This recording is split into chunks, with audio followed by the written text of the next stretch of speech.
So we're here today with Izzy Phillips from Black Honey. They're about to release their second album, written and directed. We've had a sneak listen to it. It's a fantastic album. Everyone needs to listen to it. It is brilliant. Izzy, welcome. How are you? I'm great, thank you. It's like so today. Feels like we've really earned a nice day in lockdown, right? Yeah, definitely.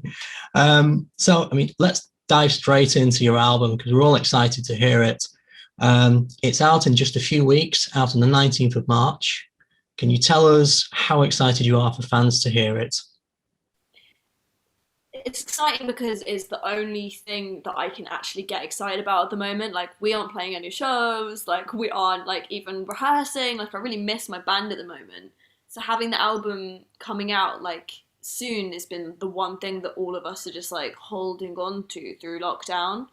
It feels quite surreal. It doesn't feel quite like a real album yet, but I guess the reward will come like when it's out and we get to play the shows and like Yeah. people have got to sit with the songs and stuff. Yeah. So when did you actually write the album? Ages ago, man. Like fuck. Sorry, pardon my French. Like maybe 2019. We finished it. We finished writing it in August-ish, 2019. Right. So it wasn't that long after you released your debut. There's about four songs in the bag that I felt good about during this touring cycle of album one. Right. Um, there was a lot of other songs as well, but we didn't pick all of them. We Yeah. picked this one. But yeah, it's the only thing that kept me sane because it was so stressful, like doing the whole touring and releasing a record all at the same time, and there was just like a lot of pressure that the only way I could get through that was just by writing loads and being like, right, if I just don't think about what's happening and just write some new music, and that became my escapism from almost like trying to put too much pressure on myself to like do a perfect album campaign. Yeah. Okay, brilliant. And so when you were writing it, how did you set about it in terms of the actual songs themselves? What was your process for writing them? Well, this one was quite different actually because for this record I actually did like tons of collaborations, and that for me has been like absolutely instrumental in my growth as an artist.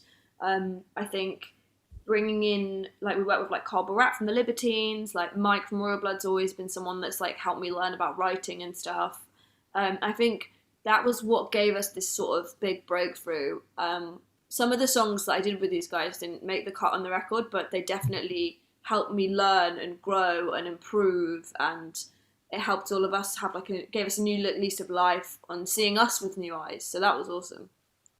You mentioned about some of the songs making the cuts on the record, but how do you do that? How do you take however many songs and then narrow them down to the 10, 11, 12, or however many it may be that you decide to put on an album?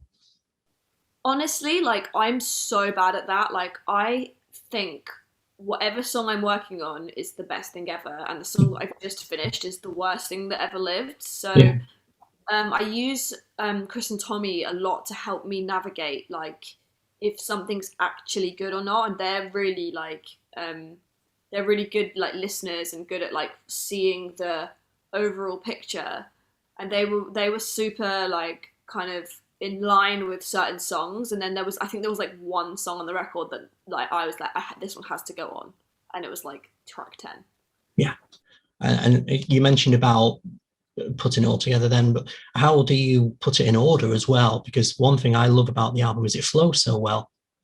Jesus, thanks. Like, man, like we have such a hard time doing like titling albums, putting them in order. Like these are things that we've never done before. Like obviously now it's the second time, and Mm. I think this time everyone was they've really felt the flow of the storyline, and there was basically like it was just weird. Like it was a unanimous agreement, kind of like on the first or second sketch of the first few songs we kind of knew like, hey, it'd be cool if we ended with the acoustic song and we build it this way and sort of arced it in the way that you do a film. I Mm. mean, whether or not we do that again, I have literally no idea. Like, I don't really know how people put them in the order. Like, do people just put their like Spotify streaming songs at the front end? Like, probably does better, but I really like the artistic approach with putting it together, and I'll be honest, like I'm not even a back-to-back listening album person any longer. Like I definitely just listen to everyone's best ofs. Like Yeah. I'm the first person that's guilty for that, so it's hard. Right. And you mentioned then about the film, and obviously you're well known for your approach to albums and the visual aspects with incredible videos that you've released. And if you were to look at written and directed as a movie, what would the plot be? It would be very manic. There would be like some underdog, female identifying protagonists, and there would be villains who would maybe also be women. It would just be very like a feminist, maybe quite egocentric, very up and down emotional experience. Hmm. Basically, like the inner turmoil of my brain. Well, that leads me on to another point actually, because it's a very personal album as well. How does it feel to you when you're putting that out there for everybody and you're saying, "This is me, this is the way I feel about some things"? What's going through your mind then when you're putting it out there? I always think if you're uncomfortable to say something, if it feels like it's too revealing, then it's good.